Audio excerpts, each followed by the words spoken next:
আসসালামু আলাইকুম, কেবি ব্লগসের সবাইকে স্বাগতম। আপনারা কেমন আছেন? আশা করি সবাই ভালো আছেন। আমরা আপনাদের দোয়ায় অনেক অনেক ভালো আছি। আজকে আমি গরুর ব্যবসা বা ফুসফুস ভুনার জন্য ফুসফুস ভুনার একটি রেসিপি আপনাদের সাথে শেয়ার করব। আপনারা দেখতে থাকুন, আমার সাথে থাকুন।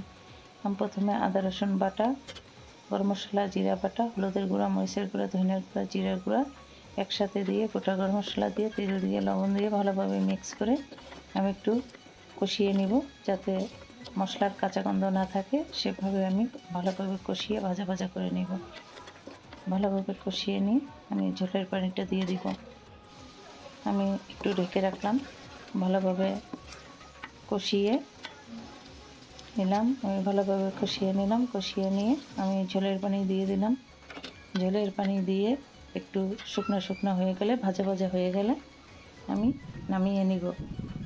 আমি প্রথমে ব্যবসাগুলো সিদ্ধ করে ভালোভাবে অনেকগুলো ধোয়া দিয়ে নিয়েছি ঠান্ডা পানি দিয়ে। এবার আমি ভাজা জিরার গুঁড়া দিয়ে দিলাম। ভাজা জিরার গুঁড়া দিয়ে একটু নাড়াচাড়া দিয়ে দিলাম। নাড়াচাড়া দিয়ে শুকনো শুকনো করে ভাজা ভাজা করে নিব, যাতে তেল উঠে যায়। এভাবে আমি ভাজা ভাজা করে নিব। আমি ব্যবসাগুলো প্রথমেই ভালোভাবে সিদ্ধ করে আমি অনেকগুলো ঠান্ডা পানি দিয়ে ধুয়ে নিয়েছিলাম, যাতে ব্যবসা থেকে একটা বাজে স্মেল না আসে। সেভাবে আমি অনেকগুলো গরম পানি দিয়ে অনেকগুলো ধোয়া দিয়ে নিয়ে তারপর রান্নাটা বসিয়েছিলাম।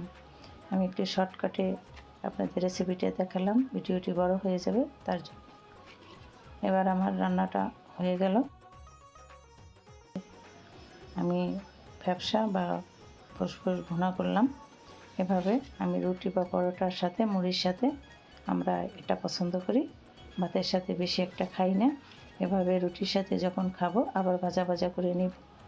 যত ভাজা ভাজা করবে ততই এটা ভালো খেতে হবে, অনেক সুস্বাদু হবে।